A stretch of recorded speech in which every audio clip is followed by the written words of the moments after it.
உங்களுக்கு ஒரு 4 ஆர் சொல்கிறேன். ஆர் இங்கிலீஷ் ஆல்பபெட்டிக் லெட்டரில் ஒரு 4 ஆர் சொல்கிறேன். இது நீங்கள் இதை புரிந்து கொள்வதற்கு மிக ஈஸியாக இருக்கும். ஒரு 4 ஆர் சொல்கிறேன். ஆர் ஃபார் ராபிட், அந்த ஆர்.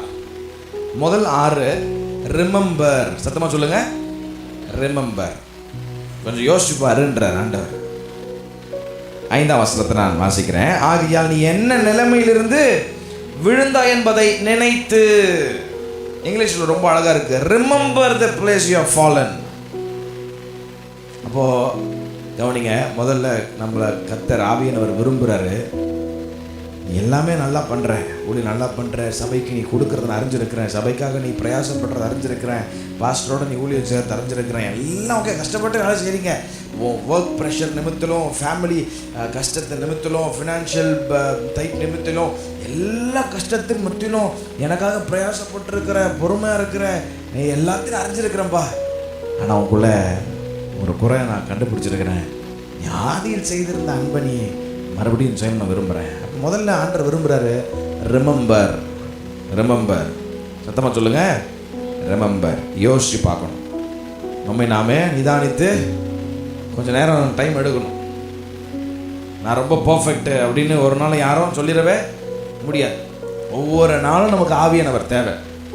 அதான் ஒரு பாஸ்டர் அழகாக பிரசங்கம் பண்ணார், நேற்று இருந்த அபிஷேகத்தை வச்சு நாளைக்கு நம்மளால் ஓட்ட முடியாது வாழ்க்கையை. சங்கீதக்காரனாக்கி தாவீது சொல்கிறார், ஆண்டவரே காலை தோறும் முடி கிருபை புதிய. அப்போ ஒவ்வொரு நாளும் புதிய கிருபை வேணும். எத்தனை பேர் ஆமென் சொல்கிறீங்க?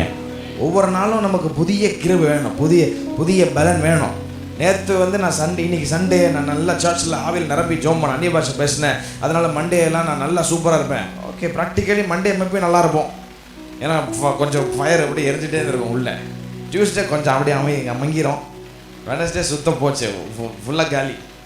மண்டே டியூஸ்டே பயங்கர ஃபயராக இருக்கும், ஒரே பாட்டு ஆராதனை தான் இருக்கும். ஆஃபீஸில் கேட்டேன், என்னப்பா சந்தோஷமாக இருக்குது, சர்ச் போய்ட்டு வந்துருக்கேன், அப்படி தான் இருப்போம். 2 நாள் கொஞ்சம் ஃபயராக இருக்கும். அல்லேலூயா. மண்டே வெனஸ்டே டஸ்ட்லாம் அவள் தான் ஆவி அவித்து போட்ட நிலைமை தான், ஒன்றும் இருக்காது. திருப்பி உங்களுக்கு திருப்பி ஃபாஸ்டிங் போய் வரணும், திருப்பி சாட்டர்டே, திருப்பி சண்டே, சரி இதே தான் நடந்துட்டு இருக்கோம் கடைசி வரை. அப்புறம் ஆண்டவர் சொல்கிறார், ரிமெம்பர். நீ யோசிச்சு பார், நீ எங்கேருந்து விழுந்த என்பது உனக்கு நல்லா தெரியும்.